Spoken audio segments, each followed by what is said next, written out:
Life में केवल उन्हीं की मदद होती है जो किसी यात्रा के ऊपर है। अगर आप किसी जर्नी के ऊपर नहीं है, आपकी हेल्प कभी नहीं होगी। दाऊद एक यात्रा पर था। उसकी यात्रा यह थी कि वो एक ऐसा राजा बनना चाहता था परमेश्वर की इच्छा से, जो खुदावंद के अनुसार चलने वाला हो, परमेश्वर के मन के अनुसार चलने वाला हो, परमेश्वर की इच्छाओं को, उसके दिल दिमाग को, उसकी व्यवस्था को उसके लोगों तक बिना कांटे और बिना छांटे पहुंचा सके। तो वो एक यात्रा के ऊपर था और इसीलिए परमेश्वर ने उसकी लाइफ में मददगार भेजा। बाइबल कहती है, ये औरत कहती है कि एक दोस्त, एक सहेली मेरी आई है यात्रा से, मैं उसको खिलाए बिना नहीं भेज सकती, इसलिए मैं उसके लिए मांगने आई हूं।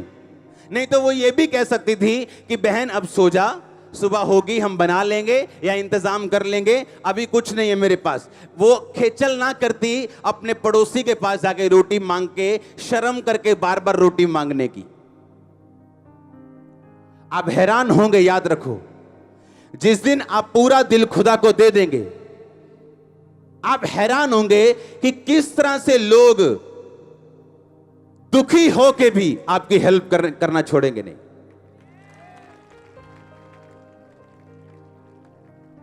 वो कभी कभी शर्मिंदा भी होंगे, आपकी हेल्प करना छोड़ेंगे नहीं। क्यों? आप गिफ्टेड हैं इसलिए नहीं, क्योंकि आप एक यात्रा के ऊपर हैं।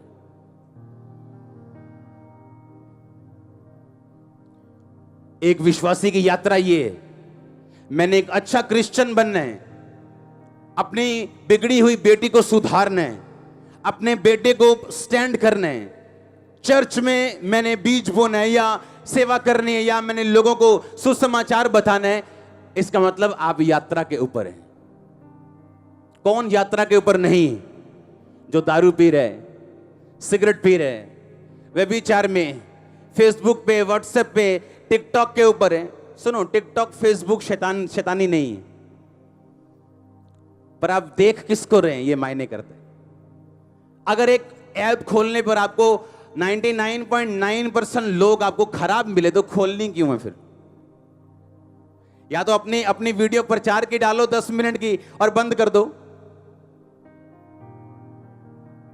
इसका मतलब आप यात्रा पे नहीं, क्योंकि एक यात्री अपने आप को डिस्ट्रैक्शन में नहीं फंसाता। नहीं तो उसको मालूम है मेरी यात्रा अगर बीच में रह गई तो मैं जो छोड़ के आया हूं पीछे वो भी नुकसान होगा, जहां मैंने जाना है वहां पहुंच भी नहीं पाऊंगा।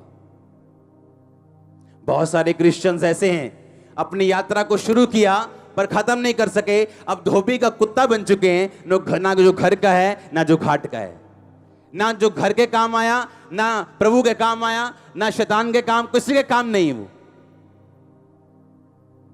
तो इसका मतलब यह है खुदावंद आपकी सब जरूरतें पूरी करेगा, उठा के खड़ा करेगा, चंगा भी करेगा। चंगे भी वही होते हैं जो किसी यात्रा के ऊपर है। प्रभु को मालूम है इसकी यात्रा बीच में रह जाएगी, इसको हील करो। पर अगर यात्रा है ही नहीं, किसी जर्नी पे है ही नहीं, अगर आप एक यात्री हैं, अगर आप जर्नी पे हैं, तो निशानियां होंगी आपकी लाइफ की।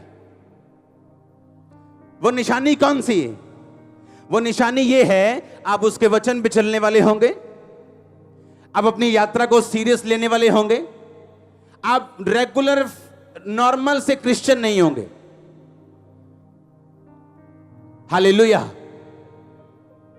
आप वचन को बड़े सीरियस लेने वाले क्रिश्चियन होंगे, क्योंकि आपको यह मालूम है हीलिंग यात्रियों के लिए, ब्लेसिंग यात्रियों के लिए। अगर मैं कहता परमेश्वर मुझे इतने करोड़ रुपया दे, कभी ना मिलता। लेकिन कहा भवन बनाना है प्रभु, तेरा काम करना है। आए कि नहीं आए? जल्दी जा रहे हैं अंदर, हम बहुत थोड़े दिन रह गए। अगर आप जर्नी पे हैं तो वो आपकी प्रार्थना को भी सुनेगा। अन्य लोगों से जल्दी, अन्य लोगों से ज्यादा, अन्य लोगों से ज्यादा सीरियसली वो आपकी प्रेयर सुनेगा, अगर आप यात्रा के ऊपर हैं। ईश्वर के दास के द्वारा टीचिंग्स को सुनने के लिए, अनाउंसमेंट्स और अपडेट्स को जानने के लिए आप हमारे YouTube चैनल को सब्सक्राइब करें और साथ में बेल आइकन को दबाएं ताकि जब भी कोई नई अपडेट हो तो आप सबसे पहले जान सकें।